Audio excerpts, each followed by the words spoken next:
know what we call this in the United States? God's ketchup, right there. I've never heard that before. I think he just made it up. Is this how the other half lives all the time? One of those things just never happened. When somebody rips one, you know it, and it's not yours. It was like Bugs Bunny when he like smelled the carrot soup. That is the most random thing. What are you talking about? It's impossible.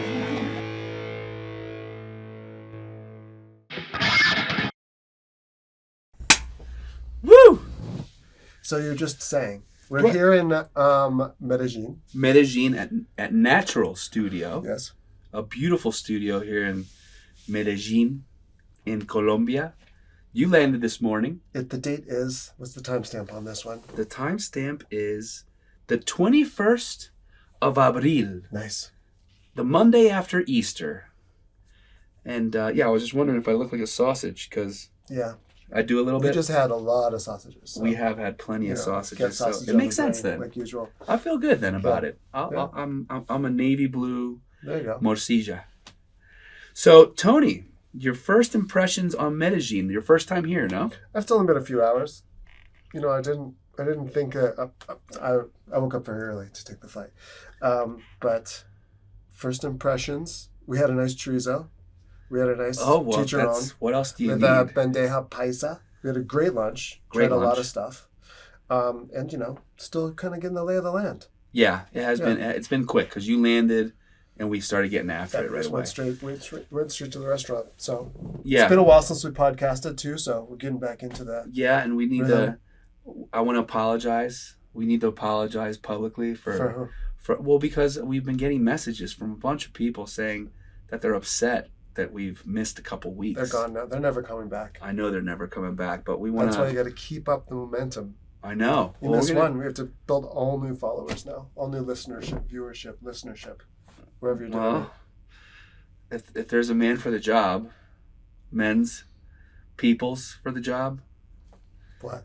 Then it's us. Okay, let's do it. All right, so welcome to your first episode of Overseasoned.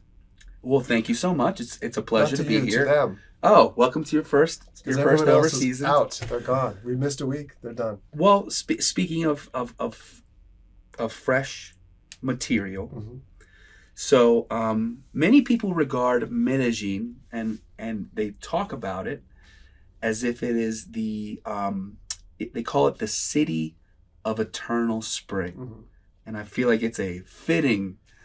I definitely like the weather. The weather is beautiful here. And I guess it's the same day and night, 24 hours, temperate, nice. We're in this beautiful Airbnb. It's got... I love open air, places where you don't need windows. It's completely open. Yeah. And literally you walk into this house, there's on the main level, there's no windows. It's completely open air. And I've only seen about 40... Yeah, and a security guard. I've only seen about 48 ants, maybe 49 ants. I didn't know you kept your eye out for ants. Well, it's because Were they the big butt ones? No, that'd be cool though. Yeah. Hormigas, culonas, they're called. Big old butt ants. When I landed, I was definitely hit by the spring that is this beautiful, very lush, and that's why you're a little stuffed up because you got here a few days ago. Well, dude, There's been pollen. A lot of pollen in the air here. Yes. Interesting. There is. So there's always something blooming. That's for sure. Well, when I landed, spring. I walked to the supermarket, which a thing to look out for is when you're in Medellin, something that's 1.2 miles away is definitely not an easy walk. This is some of the most treacherous and challenging San Francisco has terrain. nothing on it. It's nothing. Very hilly, yeah. Nothing. So I knew I was in for it. When I mentioned to you guys earlier, that's how I found the coffee shop. I'm walking to Carulla, which is it's like the Whole Foods. It's a nicer supermarket of Colombia. I saw it, and the first thing I thought was, you know how everybody always says, if you do the local honey plus citrus and make yourself a drink, right. It helps you adjust to the pollen. It is pollen, all right? That if any of you are pollen thinking naughty thoughts, it's pollen is why I'm stuffed up. So I go right to Caruja. It took me an hour and a half to walk 1.2 miles. Dude, I've never experienced anything like it. Going down these hills is just as challenging on your leg muscles. As going up is worse. Right. But it's challenging. It's like, I always will do the 15-degree incline on the walk, or the step, whatever. What are they called? You know. At the gym, right? Gym. The thing that, us humans call Treadmill. The treadmill, the hamster wheel of the humankind. And I walked Caruja. I was sweating, and I get to this mall. It's called the crap. It's like it's a famous mall here. And dude, there was roller coasters in the mall. Roller coasters, like insane mall. And then they have this beautiful like restaurant row that is like on a bridge. There's a bridge between the two malls and a bunch of restaurants, and you can see this incredible sunset behind the mountains between. And it took me another hour to find the supermarket because it was just such a big ass mall. And then of course every security guard, very nice, very confident about where the supermarket was. And every one of them was wrong. And They're just having fun with you, I'm sure. Whatever it was. Just up that hill. Dude, they'd be like, take the escalator down 2 levels, cross the bridge. You'll get to the parking garage. Once you get to the parking garage, find the elevator. They're all microphones to each other. It could have been. They could have been fucking with me. So I go straight to Caruja, and I had my plan. You guys will have a chance to try this. It's at home waiting for you in case tomorrow when you wake up, you're also going through. I saw the honey. Oh, you fridge. did? Yeah. The blossoming adjustment, right? Oh. They always say, like, if you want to get used to to your new area's fauna, if you wanna flora, then you should have some honey and some citrus. So I made like a Colombian Gatorade. Okay. All right. To help us adjust. It's not working, but I tried my best. This is all to say. Oh, so we are in the city of eternal spring. How do you say it in Spanish, Johan? ¿Cómo llaman Medellín? O sea, the city of eternal spring? Eterna primavera. Eterna primavera. Doesn't that sound beautiful? Sounds nice. So we're here in the city of eternal spring, but back home in the Northeast, it actually is spring. Yeah. And, now is the time when all chefs and restaurants feel the undying pressure to change their menu. It's a hard time to plan a menu. It really is. I feel like spring's a really fun time to Everybody's overdo done spring, morels and peas. You know, like so. Yeah, but they're not quite there yet. No, you know? yeah. Like I was up just out of the North Fork, Long Island. You're going to a lot of the farm stands aren't even open yet. I mean, there's some things. There's some root veg. There's some hothouse stuff, but there's not. You can't just go and have this bountiful spring feast. You know. Well, I guess you got to get a little warmer for that. Things have to grow.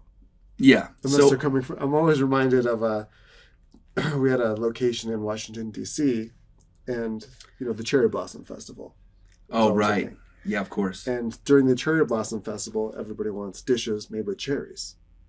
I don't know where the cherries are coming from for the Cherry Blossom Festival, but they're not coming from the trees that still have the blossoms on them. You know what I mean?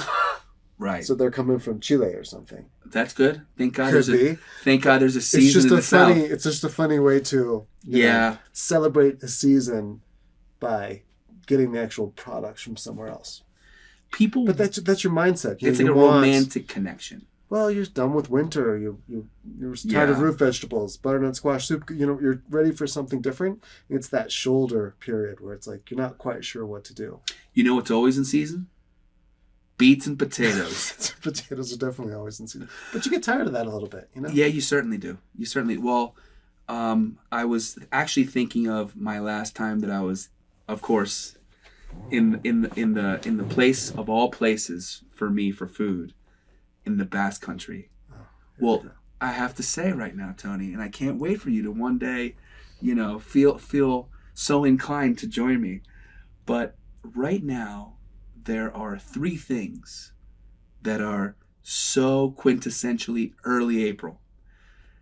One is anchovies. So I don't know what it is about the migration or whatever, but I guarantee you every fish market right now in the Basque Country has beautiful sardines that they will fillet for you. I'm sorry, anchovies. I think sardines are in a couple more months.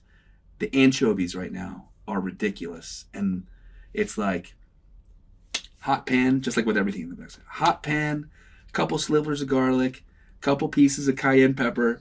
Just get the oil just a little spicy.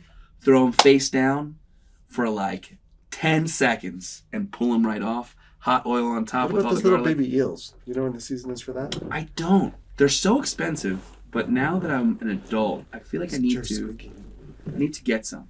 I need to get some fresh ones. Yeah, I haven't gotten fresh ones in a while. Gulas.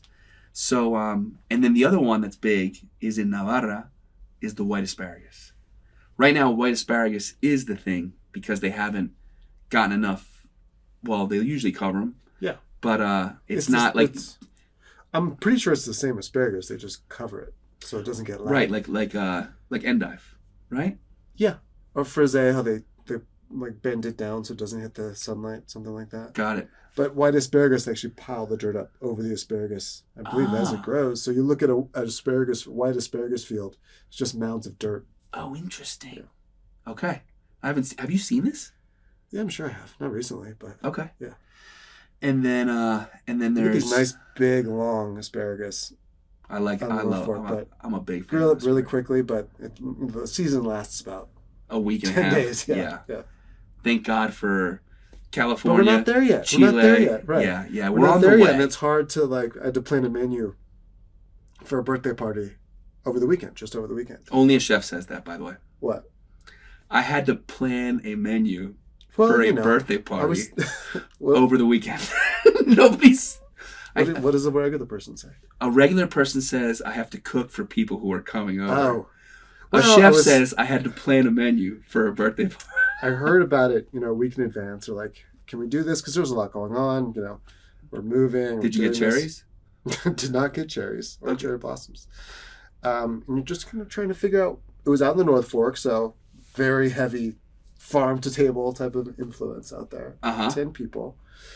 And it was a little bit of a struggle to figure out what to do. But pork chops, just did pork chops. Did you get the local pork chops? Yeah, of course I got the local pork chops. You didn't go to Whole Foods or No, I got the local pork Super chops. G? And there was 4, I'm like, I got to go shopping the day ahead. I can't do this tomorrow. It'll be a cluster. I just need to get the stuff today.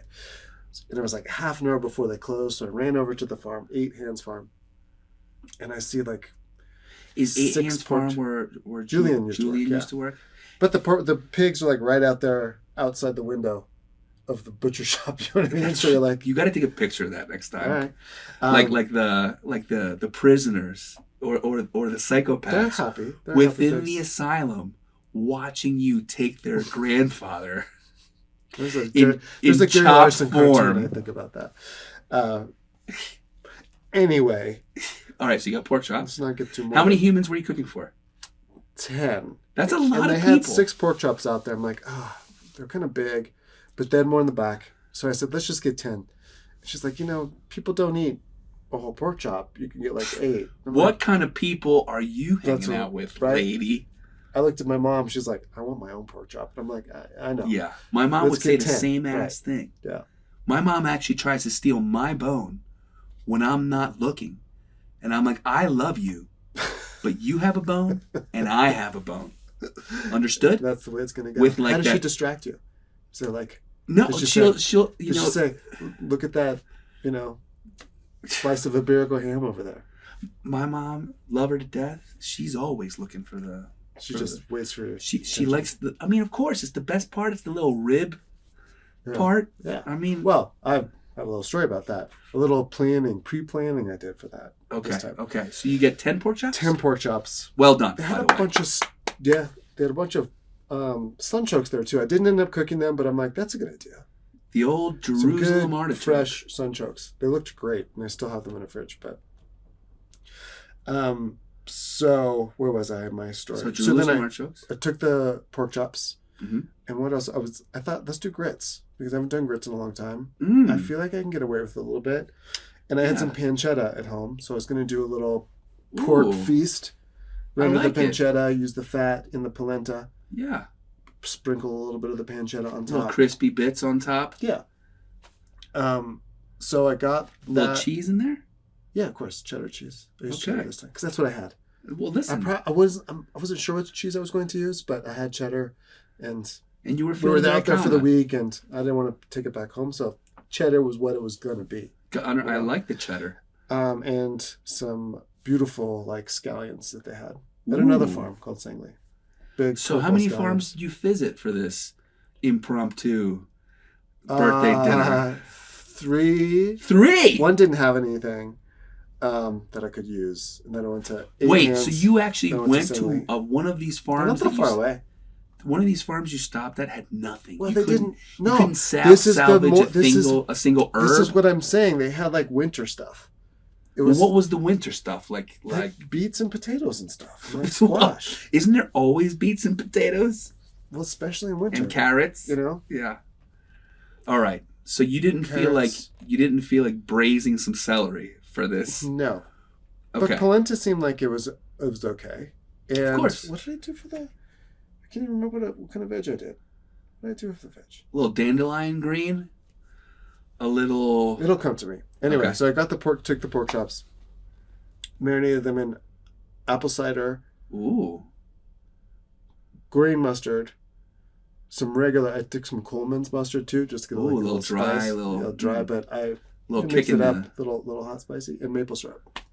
I mean, that sounds delicious. Yeah, marinated that overnight because I also wanted to marinate them long enough. Oh, so you did an overnight marinade? Yeah, of course. And did the vinegar like cook the Not outside? apple cider vinegar, apple cider. Oh, just the cider.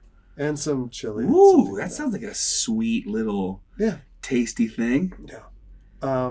Okay. So I had when you're marinating, I did Brussels sprouts too. I got these beautiful Brussels sprouts. They barely need to be peeled. They were just like nice, tender, probably about the size of your thumb. Just a perfect size. Okay. But I still trimmed them up a little bit, cut the big ones in half, and just roasted those with some olive oil, I love onion, smashed garlic. That's wonderful. I was actually going to use the pancetta oil on the Brussels sprouts. On the Brussels sprouts, and make it a pork-centric feast, just because you want to use up all that stuff that you get. But one person. Don't even start. You're never going to guess this. It's Don't not his fault. even start. It's not his fault. It's just something you have to deal with out there sometimes. One person. You're going to love this one. Okay. Hold on. Let me change my. He got bit last year by a Lone Star tick. Have you ever heard of a Lone Star tick? Is this a Texan tick? Well, it exists out there too. I don't know where it came from. It has like a little dot on its back that I guess looks like a star. Okay. Makes you allergic to eating meat. Shut up. Yeah. Are you serious? What kind of government conspiracy is that?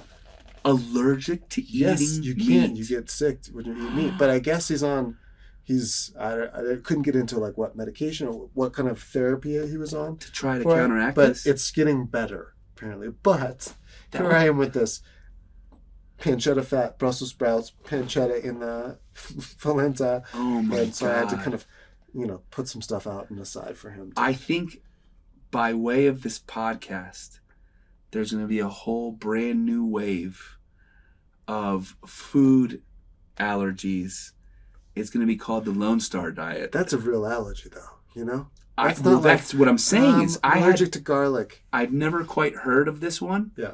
And now you're going to give everyone a reason to say that they have Lone Star. They're not a vegetarian. They have Lone Star. Exactly. I would like to eat meat. But I can't. Because this one's real. I'm happy to hear he's getting better. I didn't know it was something I'd heard of it before in the past, but I didn't know it was something you could get better from. So we're thankful for that one. What? Yeah. Where did this tick come from? They're out there in the wilderness. All over the place? Yeah, I find them on me all the time. You do? I mean, not the Lone Star tick. It's a specific tick. Dude. There's all kinds of different ticks. I'm an anti-tick guy. Yeah, it's not fun. Have you ever been bitten? You get really terrified of even just like walking through Is this in the Northeast in the Fork? Yeah. In the North Fork, there's ticks right everywhere. across the sound is like Lyme, Connecticut, or wherever, where Lyme disease comes from. No. Yeah. Mm-mm. And then I'm out. You're not coming anymore. No, never again. Actually, I haven't even told you about the no-see-ums yet. Okay, what's that? No-see-ums? No-see-ums. Yeah. It sounds like a. They're also called chiggers. No. They like hang out in grasses, and they're these really tiny bugs. And before you don't feel them biting you until it's too late, and they will just destroy your legs like hamburger meat. Are you kidding me? No. And this has happened to you? Yes. So do you wear shorts ever again? I mean, spray with some stuff. There's some, between the Lyme disease. Not in fields. I'm not like thinking I'm a man of nature walking in the fields anymore. You're careful. You like keep cuffs and socks outside of your pants and stuff like that. It feels like a lot of work. There's a lot of crevices to check. No thanks. Yeah. No, I'm You feeling a little itchy right now? Yeah. I saw a little bug flying around in the studio, and I'm like, well, anyway, the dinner was a success. The dinner was a success. Yeah. So nobody died? I was going to grill the pork chops, but it's still a little bit cold. I'm like, do I really want to be like running out of the kitchen and managing that whole thing? Because every time I turn away, I can talking to somebody, fat renders, flares up. I got a fire on my hands. That's a real problem. Maple syrup in the marinade. Like, how did I manage it? So I just broiled them, basically. That's cool. It was cool. It's really hard to time. Of course. Yeah, of course. But you have to be attentive. You have to. Were they under or over? They were. I feel like on a pork chop, you want to go over. If you're going to go anywhere. They were over. Okay. They were cooked. That's a win.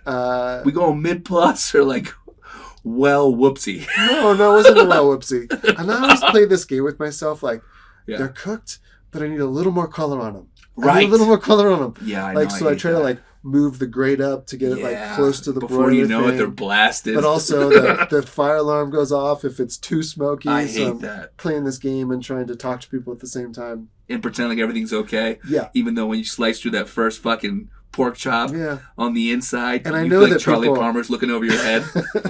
No, but you also know that you have to start herding people to the table like 20 minutes before it's ready. My least favorite part about cooking for people is that as soon as you pull that pork chop out of the broiler or as soon as you pull that steak off the grill, everybody's looking at you.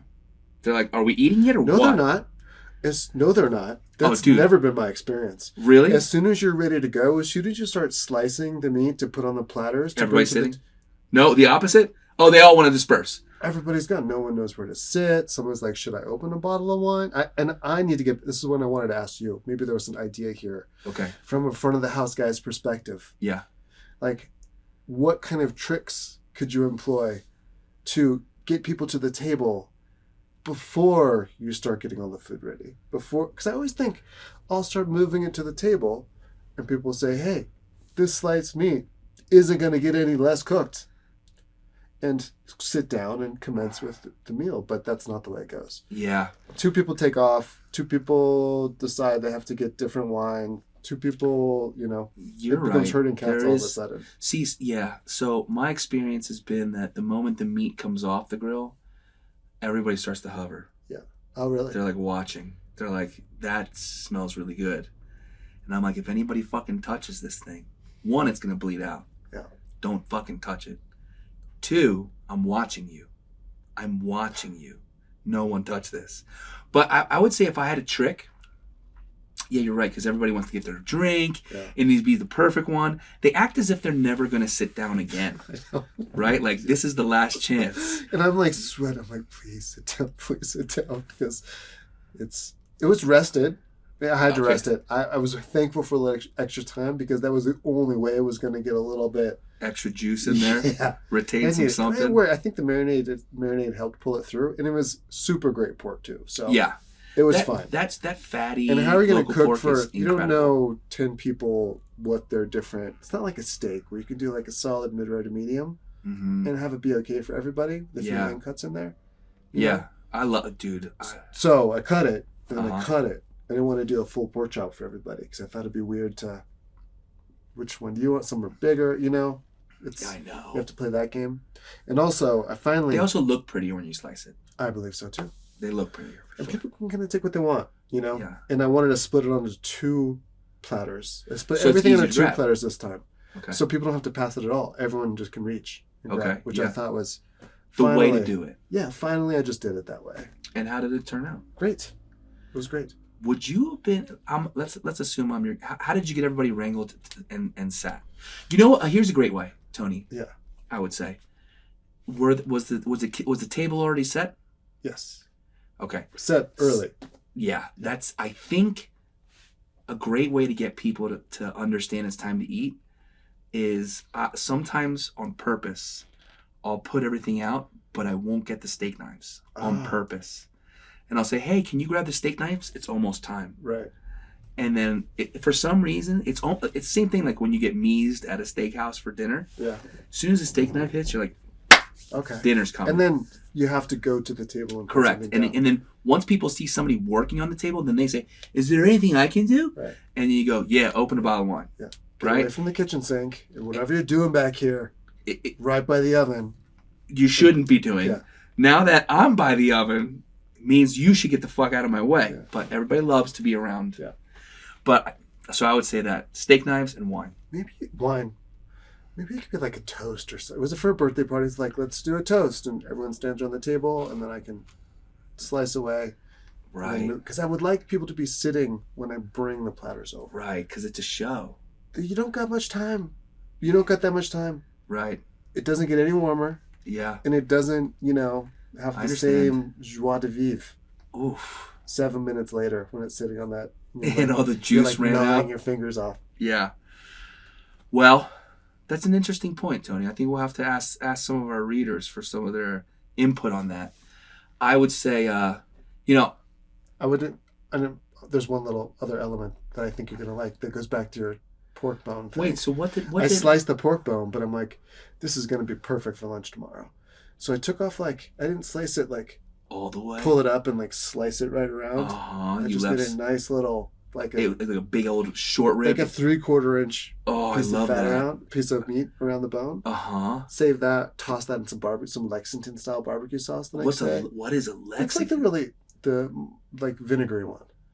Like a vinegar mop. Okay. A spicy vinegar mop. Yeah.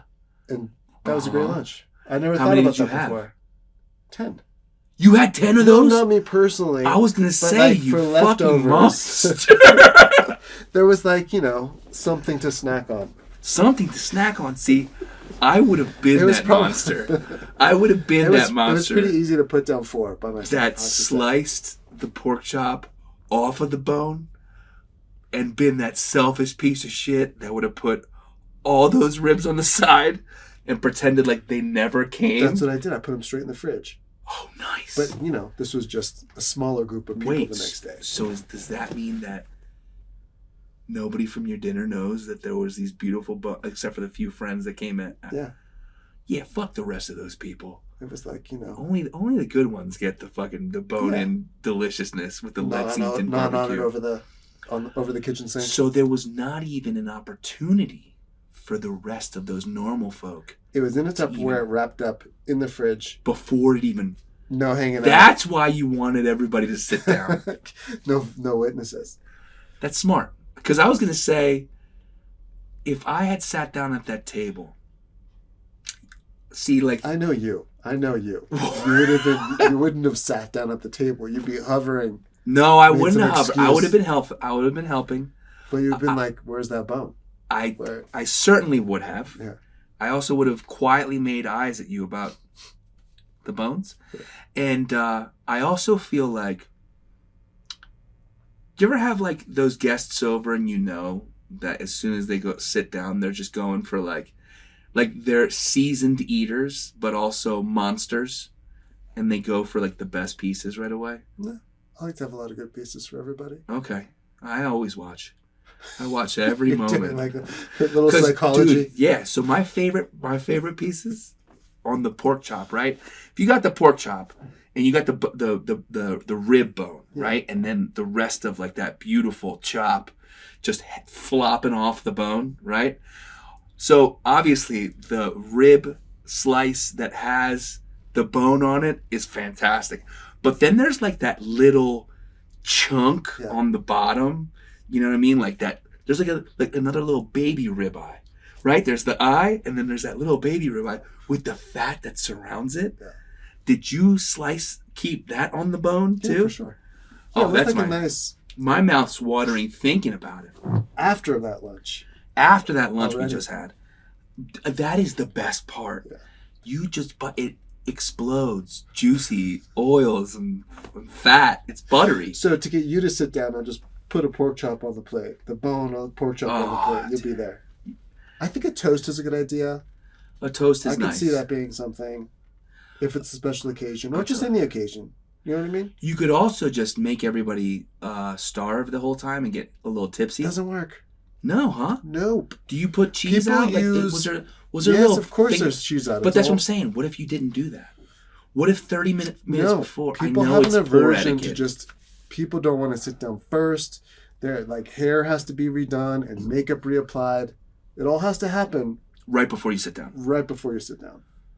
Got it. This isn't your experience. I'm not great at putting food out to pick on when people come, but I think it's subconsciously on purpose. Huh. Knowing that if I get a couple... Is that not at Spanish style?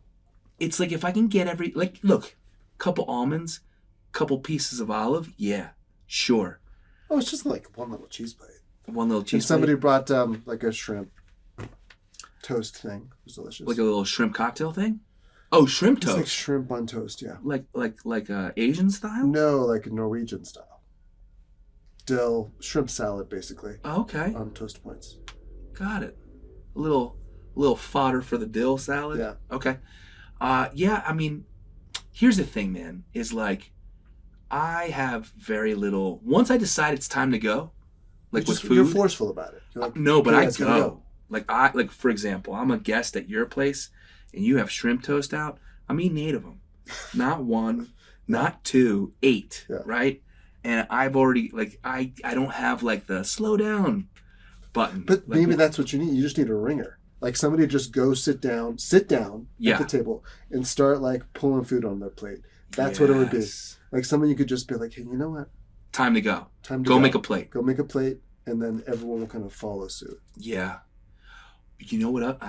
Being that you have a prop, which is a beautiful little blonde child, maybe you can say, Xander, we're going to have you do a toast. And then he could be like, everyone sit down. Because when he does it, it's cute. Mm. If you were to shout out, everybody sit down, they'd think that you were controlling. But controlling your child, it's once removed. Nobody knows. Yeah. So that could be a way. I was good. I felt like it was an okay...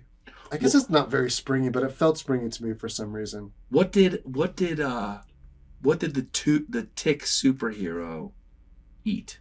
We had polenta that I just didn't put the crispy. Could they have butter? Save some. Did you have butter in there and cheese? I guess that wasn't a problem. It's meat. It's meat products. That's so crazy. Yeah, it's a weird thing. And Brussels sprouts, and we had some odds and ends. Okay. So they were able to... We ate everything though. Can you imagine how terrible that would be? Yeah. Yeah, it would be terrible. I don't even want to know that this is a thing. It's a thing. What is it called again? Lone Star? Lone Star tick. I don't know what the disease is called, if it's just a form of Lyme disease or what, but... Sounds horrible. Yeah. Gosh. And his son got bit by a tick the same year. And where do they live? This is somewhere I'm not going. Half a mile away from me in the north. Get the fuck out. Nope. It's over, Tony. Yeah. Never coming back again. All right.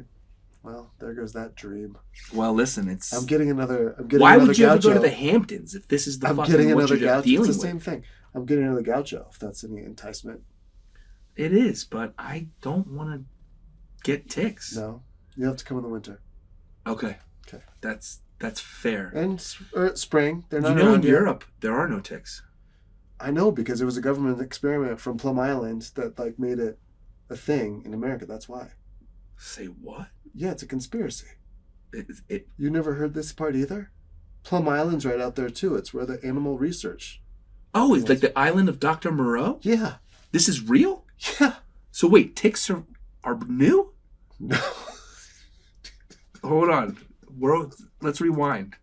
There's some conspiracy theories about Plum Island, which is right off the coast of North Fork, between like North Fork and Connecticut. Okay. It was like a U.S. Army animal research facility. No one could go there. Okay, so No one nobody's could go allowed there. on It's Plum been Island. decommissioned and all that kind of stuff, but it was a place where potentially they could have, researched some diseases. Like a Wuhan Exactly. round one. Yeah. Okay. Now I think they want to turn it into a golf resort, but Oh, it's all been moved away. It's the all good Fauci now. Country Club. It's going to be a great place to golf. So it's really nice out there in general. I'm Apart sure from all it's that, beautiful. yes, it's gorgeous. There's a reason why everybody overpays for rosé in that whole part of the world. Yeah. But I don't know, man. Just the idea. Overpays for rosé. Rosé is getting into some springtime. I was curious about the wine element also. Like, what would you serve as on the cusp? You're coming out of winter. It's still kind of a wet, cool spring. The buds are coming. There's some blossoms, but most trees are barren. Like, what are you drinking wine-wise? The Barolos are gone. Well, yeah. So that's why I thought pork would go with a little bit of a. Could you do a rosé on a it? seasonal trend? Yes, absolutely. Yeah. Pork is one of those things that I think it plays so well with a lot of things. Like that whole meal you described, it made me think of like the cross section of like northern Italy and southern France and parts of Austria. You know what I mean? Like the whole part of the world. Even the dishes, right? Yeah, exactly. All those Alsatian wines would be fantastic. Yeah. What about the apple cider marinade? I think it's Was fantastic. Maple mustard. It's just apple a little cider. sweetness, and anything with fat or sweetness, acid is your friend. Sure. So any champagne, Blanc de Blanc would be fantastic. I would have a ball drinking rosé with it. But rosé for me is like an outside beverage. You know what I mean? Like I want to have rosé when I'm sitting on the patio. Yeah, that's what I'm saying. It's Yeah. like you could have sat on the patio. This dinner could have been outside if it was like 2 hours earlier in the day. Understood. It would have been, long sleeve weather. Yeah. But it was right there. It's like right in between. Yeah. You want it to be there. A and nice it's not. Beaujolais, but with a little chill from the fridge. Okay. Like a nice Morgon, or even you mentioned Barolo, but that's definitely a fuller style. I'm more saying tannic. those are away. I'm saying those are going away. But there are some like there are these Valtellinas, which are like more northern from the Alps, kind of like the Alps foothills, Nebbiolos that are like much more floral and soft and less tannic. That would be great. Burgundy goes with everything. Red Burgundy goes with everything. White or red. Okay. It goes with everything. It literally does. You pop a bottle of Burgundy, and I think it's gonna go with pretty much all the foods you'd ever want. All right. But yeah, I mean, and dude, nice crisp beers, some cider. Cider. Like a nice dry Basque cider would have been fucking fantastic with all that stuff. I'm sure we've spoken about the ciders before. I could totally get behind it if it was like $8 a bottle, which I'm sure it is in the Basque land. It's $2 a bottle. Okay, $2 in the a Basque. bottle. I know for $25. Because you can just. Yeah, you can drink. Yeah. So many, and we're going to at some point. We're gonna get there. I can't wait to just explore the entire. Now the Basque ones are a little more tart, from understanding. They're fully fermented, meaning no sugar. There's no sugar left over. They're super highly acidic to begin with. The apples that they use for those ciders, so it's very much like an apple kombucha. It's got a little bit of that malic acid from which is what you get from apples, but it almost tastes slightly vinegary on the finish. It's fantastic. It's really refreshing. What do you drink it out of? Is there like a special glass? The bodega glass. You know those like just normal water glasses that are kind of shorter? Yeah. They're just like a classic Spanish glass. They look like a kind of like a tea glass they have in like North Africa. Yes, Yeah. exactly. Just a little bit bigger. Yeah. Those are exactly what you use. Okay. For cider, for proper cider drinking. And you're supposed to do chuch, which is essentially you stand far back from the barrel, Yeah, I've and seen when that. you pop it open, it'll like bubble over, and that's reactivating the natural effervescence. Oh, wait. I didn't know about this. So you pop open the barrel. You pop or the bottle. barrel of the cider open, and you're supposed to move it, draw it as the opposite of a I've seen really the glass dainty things that beer. you're pouring, like the glass things. So Where you're like so pouring that's it really, really far. that's yes. So it's in that style. They do that with chocolate, and they do that with even with sherry down in the South. They'll pour it really far away so that it kind of Aeration. yeah. But in this case, when you do chuch, it's called. It's you open the barrel and it just pulls out a stream based on the pressure. It's just like Naturally, you don't have to do anything to yes. it. It just pushes out, Yeah. and then you're supposed to catch it, and you're supposed to have it hit the side of a glass so it like aerates. How much big of a glass would you need? 4 ounces, but you get like a conga line Wait. There's like a big of barrel. drinkers. There's a Everybody just kind of comes by and gets yes, the church. yes. Everybody. 8 people. You have a church party. Yeah, it's like it's celebratory. And then it dies down. Well, and then whoever's on one side of it will close it. Right? Oh, so it's always shooting out. Yes, it's shooting out. You form a conga line. Everybody gets their pour, and then the person's right behind you, and they bring their glass. It's like a conga line of like getting your pour into the glass. Oh, because the spigot's on the bottom of the barrel, though. It's not Yes. like shooting out. Like, That's correct. Like the spigot's secondary it's not like still fermenting. No, correct. Okay. It's finished fermenting, and you're just going by and pouring your glass from this stream that comes out. Got it. And that's a spring-ting too. A spring-ting. I like the spring-tings. Me too.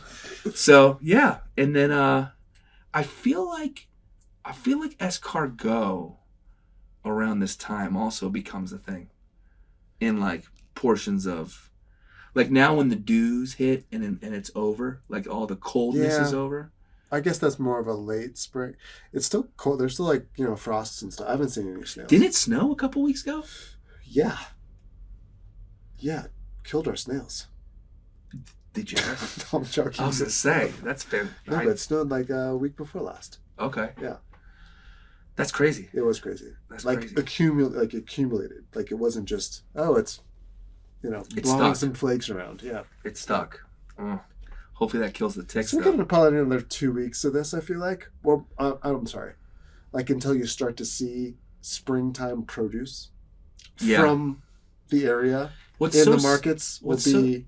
I'm like so excited month? about tomatoes. I'm so excited. Tomatoes are kind of an all year thing though these days. I know, but the real ones I know are like just August. True. And like the beginnings of September. That's when the everything real... is just a month when it comes down to it. I know. Yeah. Thank God for Chile and Argentina. And the entire global south. Yeah. And California. Sure. Which is really just an extension of Mexico. I love all of them. Cool, man. So at this point, I feel like now that everybody's scrambling to put together, reprinting menus, trying to figure out what they're going to throw morels on. It's hard. Trying to... it's a very difficult time of the year to plan a menu because you really you can't pull together a full spring menu. You're just you're doing like a little bit of a shoulder season menu. Yeah, you're right. It's almost like if you're going to do spring justice, then you should really not come out to that. I could see like the meats, like you could do rabbit for Easter. You know what I mean? Like a braised rabbit dish would be good. Lighter meats, like not ossobuco, but rabbit. Yeah. To really hammer home to children that the spring has come. We were at a restaurant. God, what was it called? It's a really tiny little cute spot in the Silver Sands Hotel out in Greenport. It's a small diner. They have like 5 tables and a countertop. And we went to dinner there. Usually it's like a cool brunch spot, diner brunch spot kind of thing. But they're doing dinners there now. I'm like, how cool is that? What did they do there? 40, 50 covers if they're lucky. That's why they're smiling. The food was fantastic though. It was great. That's awesome. How much could you pay a chef to work like 40, 50 covers on like a Friday, Saturday night? Have you worked in finance your whole life? What do you mean? Like, is this a way to clean your money, or is this a way to actually I don't know. Is this actually a business? Well, anyway, I had rabbit agnolotti there, Ooh. And it was a perfect with some peas, and it was a perfect. Was it delicious? It was really good. The waitress didn't want to sell it to me though. She's like, because it was literally the day before Easter. Why wouldn't you want to sell it to you? It was weird. No one had ordered it yet. She's like, we have rabbit agnolotti that you kind of like Felt weird about offering it. Oh, because you want to make sure that the rabbit has his day to shine before you completely destroy like the romantic idea. And then we were there for like an hour and a half, standard. And I heard the waitress say, "Oh, you just got the last agnolotti." So I'm like, you're making a special. You only have to make 5 portions for a restaurant this size. How awesome is that? That is awesome. Talk about the care and attention you can put into it. That's pretty awesome. Yeah. Anyway, plus it was good. Pasta's a labor of love, and New York labor of love means it was how much was this rabbit agnolotti? $88 for 3. I don't even look anymore. Do you look anymore? No. It doesn't mean it's an abstraction. It is. I either stay home and have a sandwich, or go out to eat and have agnolotti, rabbit agnolotti. Exactly. Well, I'm glad. You know what? Here's the thing. That's not true. I cook at home, but it's hard to look at prices in restaurants. If we're going to put a rabbit on the pedestal. You love rabbit. I fucking love rabbit. You got a little bit weird when I said rabbit. You're like... No. I'm Did happy. Something happen on Easter in your childhood? No. I love rabbit. I know. That's what I'm saying. Where's the enthusiasm? I'm really into it. Okay. I love rabbit. You don't like this idea? I love rabbit. I think Just I was saddened by the fact. See what I'm saying? Why not let the rabbit shine on its Prince of Holidays? It was the day before.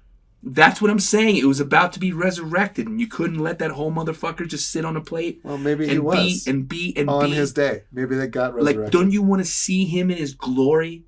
Oh, or her? A whole, like the whole fucking rabbit. Let the whole rabbit shine. Not like a Don't just pull it apart, take it away from the bones. Like, let the entire... This is its stage. The rabbit has fought all year to get to this moment. And we're going to shred him up and put him into an agnolotti? Thought you'd be angry about a rabbit dish. No, I'm happy. I'm just saying. It's like, oh, I had a porterhouse agnolotti. Why? It's Easter. Let the poor motherfucker shine on the plate with the bone Thanksgiving style. That probably would have been more. Can you imagine on Thanksgiving? Graphic. You pull out agnolotti, turkey agnolotti, instead of like the fucking symbolic thing, bird with the 2 fucking legs pointing out, and in all of its glory, like, check out my cavity. We used to do this rabbit 4 ways. We'd have like the braised leg, the confit rack. Man, cleaning those rabbit racks. How do you clean a rabbit rack? Well, we'd braise them in fat. Like a confit almost? Or? Yeah, confit. It's a confit rack. And then you could kind of pull it off, but still. What a pain in the ass. Yeah. And then like something deep fried, some portion of it. And then the saddle or something? Is there a saddle on a rabbit? I mean, it was already part of the rack. Okay. So braised leg, confit rack, deep fried flank, I want to say. Yeah. Okay. It's like the flank. A flank on a rabbit. Like a poêle. A nub. Poêle. How do you say that? Poêle. Like just kind of based in browning. Oh. Is it poêle or poêlé? I've heard. Poêlé, something like that. Yeah. The soigné of the poêlé. Sometimes how the word is spelled messes up my brain. And that was like a rabbit 4 ways we used to do. That would have been shining in all its glory. That's what I'm talking about. Okay. Let that motherfucker do its talking on the plate. Yeah. Don't cover him up in a beautiful little flower. That's why, because I'm not really supposed to have that. That's why I was sad. Oh, it's the pasta. I love rabbit. I'm glad we finally got to the bottom of that one. Well, you know what? Happy Easter to all. Happy Easter to everybody. This was a 420 Easter. Did you know that? No. It was a 420 Easter. Oh, okay. It was a green moment. Now that it's legal for the resurrection. Yeah, I know it's not even cool anymore. The kids tomorrow won't even know about it. They don't even give a shit anymore. They stopped drinking. They stopped smoking weed. The kids stopped everything. Yeah. The only thing that they're addicted to is their phones. That's it. And obfuscating the truth of who they are in real life. Hope everybody had a wonderful Thanksgiving. I mean, Easter holiday. Yeah. Don't make porterhouse agnolottis. Don't do it. And thanks for joining us for Overseasoned. We also have a YouTube channel where you can see me in in my Medellin garb, looking like a Seersucker. stuffed sausage. Nice. If you'd like to. Thanks for Enticing. joining us. You know you want to. Overseasoned Podcast was brought to you by Over Easy Office, outsourced bookkeeping solution.